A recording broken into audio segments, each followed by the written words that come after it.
नमस्कार अच्युस्मिता किचन रे आपण समस्त को अनेक अनेक स्वागत। आज मु आपण मानक पई एक नॉनवेज रेसिपी अंडा कोरमा नेकी आसीछि। यह खूब सहजरे एवं शीघ्र बनी जाय थाए। एको भात रुटी पूरी नान सबुथिरे खाया पे भल लागि थाए। भिडियोटी प्रथम रु शेष पर्यंत देखंतु। आशा करुछि निश्चित भाव में भल लागिबो। भल लागिले लाइक शेयर सब्सक्राइब करने को जमार भूलिबेनी। चलतु ताहले स्टार्ट करबा आज ये अंडा कोरमार रेसिपी को। यही अंडा कोरमार रेसिपी पाई मु प्रथम रु किछि अंडा को सिझेकी नेकी आसीछि तार चोपा छड़ेकी। एठी देखंतु मु 5टी अंडा व्यवहार करिछि। आपन हिसाब रे आपन करिवे।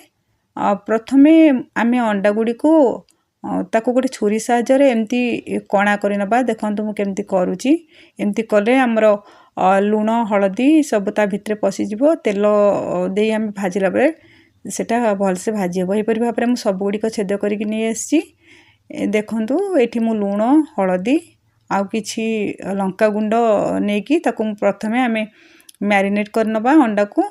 देखंतु मु केमती चारि पटरा में गोळे के ताको हम किछि सम पे छाडी दबा। एबे आमे जिबा नेक्स्ट प्रोसेस को। एठी मु गोटे करेई बसैछि।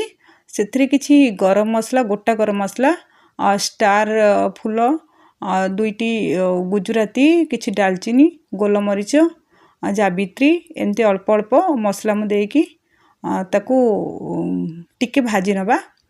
भाजी की तार गुंड गोटे प्रस्तुत करबा। एटा कोरमा रो मसला कहले चले। एटा देले बहुत बढ़िया लगे कोरमा रे। तापरे आमे ताको ठंडा करके गुंड करके नै आसीबा। एबे सेही सेम करे गरम अछि सेटा आमे किछि तेल दे दबा।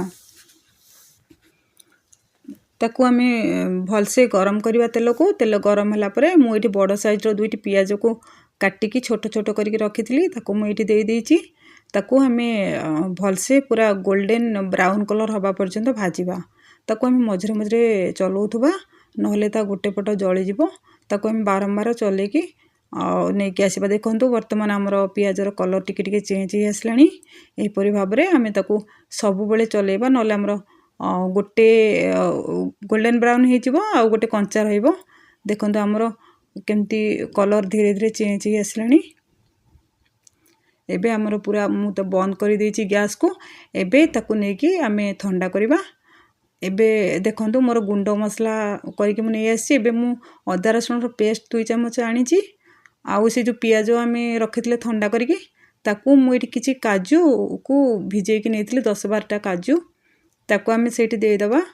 आउ किछि दही मु नेछि। से दही आउ से जो भजा पियाज आउ काजू को आमे बाटी के नै आसीबा। एटा देले ना कोरमा रे बहुत बढ़िया लागे। देखंतु मोर वर्तमान बाटी के नै आसी। एबे जिबा आमे नेक्स्ट प्रोसेस को। से जो सेम करेई रे जो तेल थिला से करेई रे आमे तेल को प्रथमे आउ टिके गरम कर नबा। तापरे आमे मैरिनेट करके रखितबा अंडा गुडी को देकी भल भाबरे भाजी नबा। ताको आमे एपट सेपट करके भाजीबा।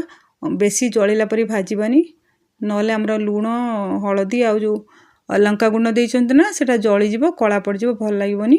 ताको हल्का आंच रे आमे ताको एपट सेपट करके नेकी भाजी की नै आसीबा। देखंतु हमरो कलर पूरा चेंज हे गलानी। आमे जो कणा करथिले ना देखंतु केते बढ़िया भाबरे हळदी तेल पसिकी बढ़िया भाबरे भाजी हे जाइछि हमरो। एबे आमे ताको गोटे प्लेट को खोली नबा। एबे आमे सेही सेम करे रे रखितिबा अदा और रसुन रो पेस्ट को देकी तार कंचा स्मेल जिबा पर्यंत भाजीबा। देखंतु आमे एमती अल्प किछि सेकंड पय भाजीबा बेसी भाजीबानी। एबे हमर देखंतु पूरा सुखिला हे गलानी। एथिरे आमे गोटे चमच लंका गुंड गोटे चमच हळदी गुंड देकी ताको आमे भल भाबरे आउ टिके भाजी नबा। देखंतु वर्तमान हमर मसला पूरा सुखिला हे गलानी।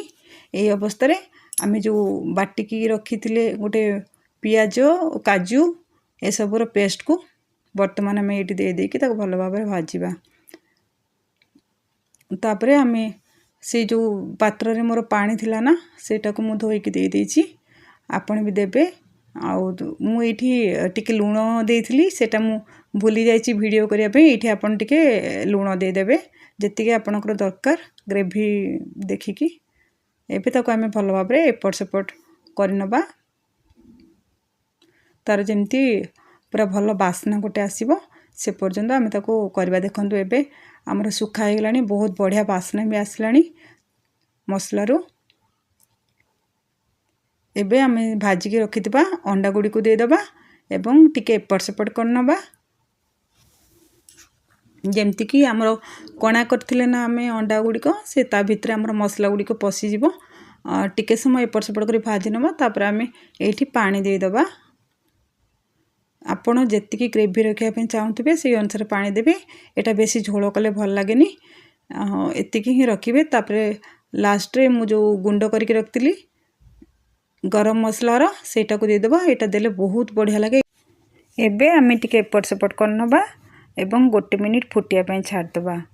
एथिरे आमे काटिकी रखितबा किछि धनिया पत्र देकी ताको एपट सेपट करनबा आ अल्प किछि सेकंड पे ताको फुटिया पे दबा।